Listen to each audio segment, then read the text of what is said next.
Amigas, buenas tardes amigos. El título de la nota editorial Retrato en Negro, que se transmite todas las tardes, de lunes a viernes, desde las 18 a las 19:30,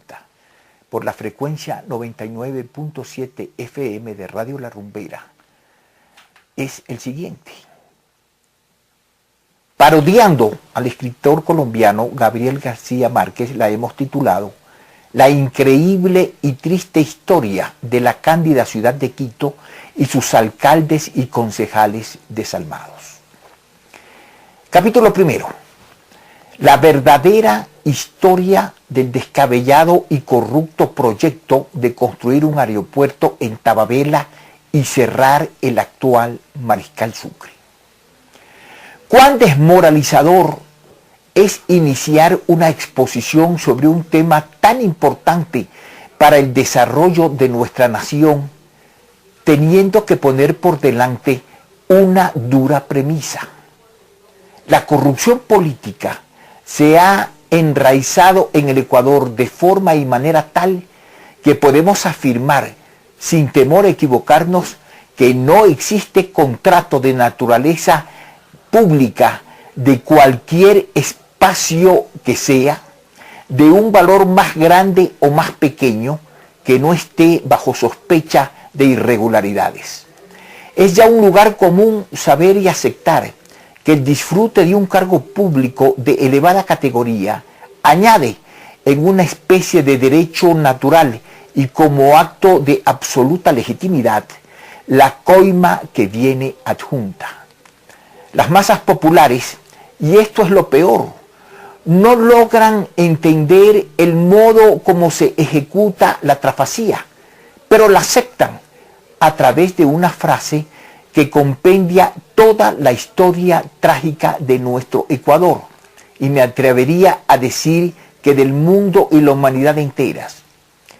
Cierto es que el hombre roba, pero por lo menos hace obra. Hasta mediados de los años 50, solamente 3 ciudades del Ecuador, Quito, Guayaquil y Cuenca, disfrutaban del privilegio de estar servidas por el tráfico aéreo. Existían también aeropuertos de carácter militar. No voy a profundizar en el tema de los aeropuertos de Guayaquil y Cuenca,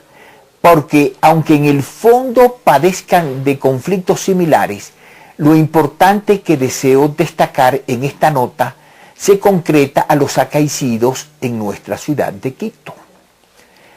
El aeropuerto Mariscal Sucre se construyó a comienzos de los años 50 por una compañía norteamericana llamada Smith Engineering Company, quien también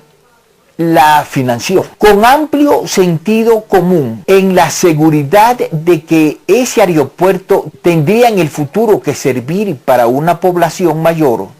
Dejó señalados como puntos de futura ampliación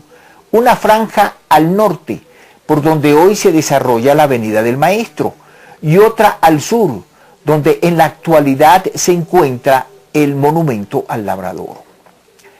Aprovecho este punto para hacerles notar a ustedes que cuando la ciudad actual en la que vivimos, que según el censo último tiene 2.300.000 habitantes, tenga 5 o 6 millones y por lógica deba sostener una cantidad de tráfico aéreo muy superior al actual, el proyecto de Tababela no servirá, porque no podrá extenderse, ya que está planificado para una sola pista y carece de espacio para construir otra. Las ciudades no construyen aeropuertos cada 5 años. Eso por su naturaleza es imposible.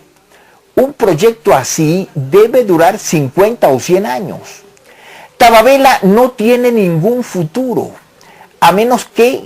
como en una ocasión lo afirmó el señor alcalde Moncayo, en una de sus típicas respuestas incoherentes a las que nos tiene acostumbrados, que estemos dispuestos a bajar la cordillera de los Andes para rellenar los millones de metros cúbicos que rodean Tababela y así poder facilitar la construcción de más pistas. Aún así, el tema no tiene solución, porque como veremos más adelante, no es el único problema.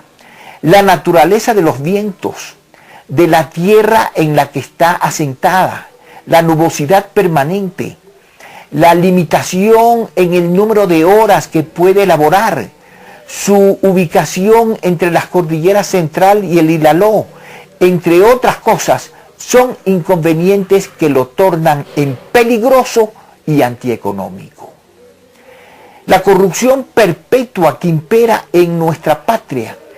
impidió que esas recomendaciones se cumplieran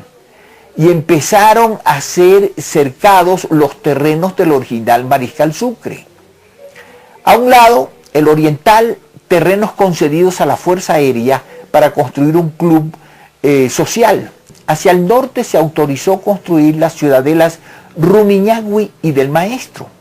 El resultado ha sido que los accidentes que se han provocado en el actual Mariscal Sucre han tenido que ver con la ausencia de un área de seguridad que proteja de cualquier necesidad de última hora que se suscite en un decolaje o un aterrizaje.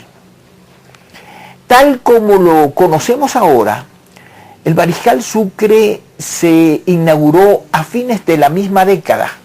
en la administración presidencial del doctor Camilo Ponce y como respuesta urgente al apremio de recibir a los ilustres invitados que se iban a reunir en nuestra capital en el año 1960, en razón de la 11ª Conferencia Panamericana, y que no se dio porque nuestra legítima exigencia de revisar el infame protocolo de Río de Janeiro no fue aceptada. Ya desde los años 70 se empezaron a verter criterios que eran muy acogidos por la prensa nacional, en el sentido de que los ecuatorianos debíamos ingresar a la modernidad con un aeropuerto de características acordes con el desarrollo de la aviación mundial de esos años y que de paso se adelantara a la explosión tecnológica que en ese ramo se venía avisorando.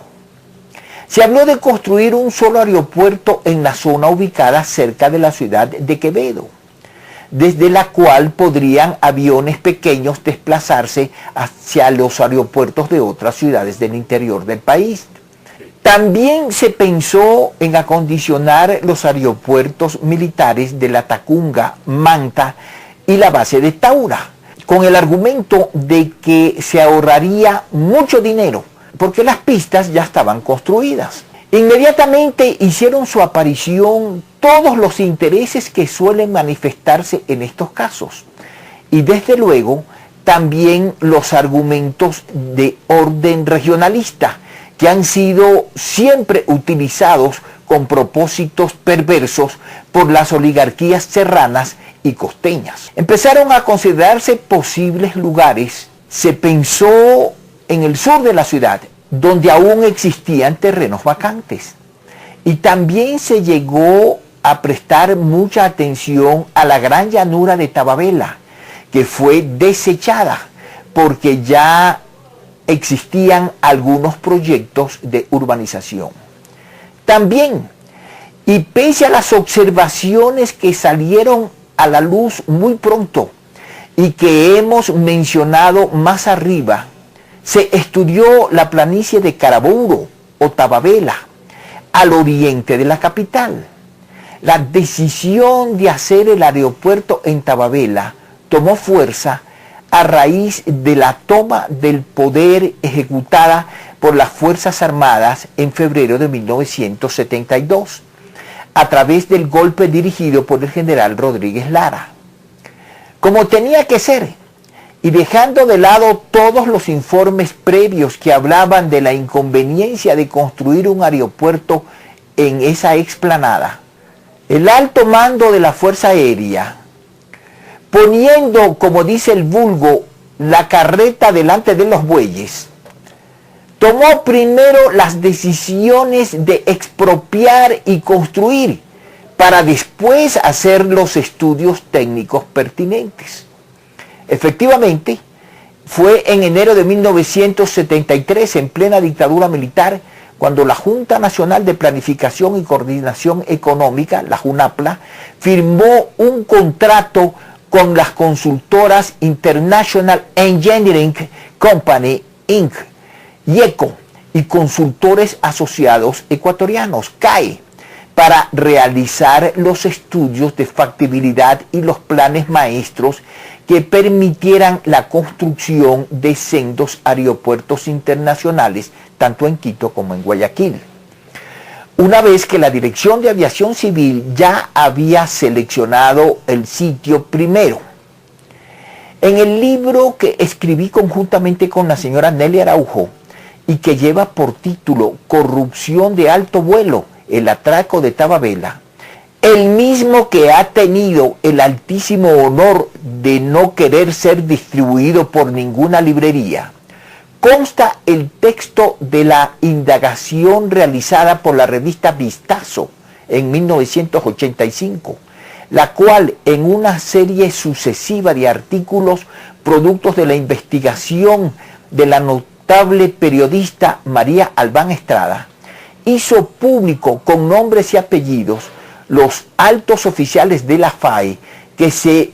beneficiaron del reparto de tierras que sobrevino al decreto de expropiación firmado por el flamante dictador Rodríguez Lara, el cual valoraba en 3 sucres el metro cuadrado de esos terrenos agrícolas, terrenos que en opinión de los tratantes habituales de tierras valían entre 30 y 40 sucres por metro cuadrado.